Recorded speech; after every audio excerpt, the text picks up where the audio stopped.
So the coleslaw is topped with some nice toasted pecan nuts. Many people don't realise that you can toast pecan nuts without any added oil because nuts contain quite a considerable amount of oil. So you just need a dry non-stick frying pan and your pecan nuts, and literally turn them with a wooden spoon or a melamine spoon until they're nicely toasted. They take literally minutes, so don't overdo it or they'll start to burn. So that's my tip. If you leave them too long, you will ruin the nuts, and they're not cheap. So not too long for this one, but the flavour is dramatically changed by toasting them. You can also do it in the oven on a baking sheet, which takes about 10 minutes, but I prefer the speed of doing them in the frying pan. I sometimes do it before breakfast.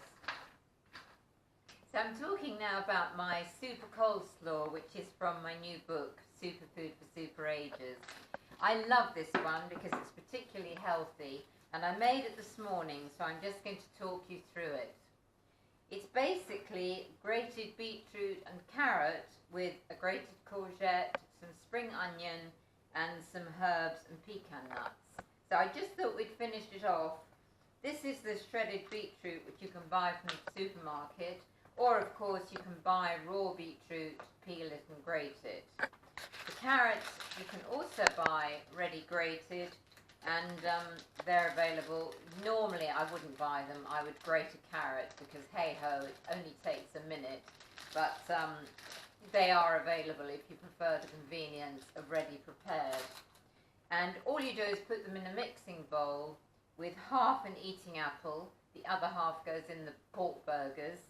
And then you add the rind and juice of a lime, the apple and grated courgette, salt and pepper, and some coriander. Now I just think it's always nice to finish it with a bit of extra coriander, and so we're just putting a little bit of that on the top. And I'm going to add some feta cheese. Excuse me. Feta cheese is incredibly popular in Greece, and we've just come back from northern Cyprus, so we had a lot of feta cheese. It's very low in fat, it's nice and crumbly, and it makes a delicious addition to a coleslaw. And I'm going to use it with just a few of the pecan nuts that I've just finished roasting. So just sprinkle it over the top. And this is completely optional. You can add it or not as you want. And then I'm going to get some of those nuts. You can chop them or break them with your hands. It's entirely up to you.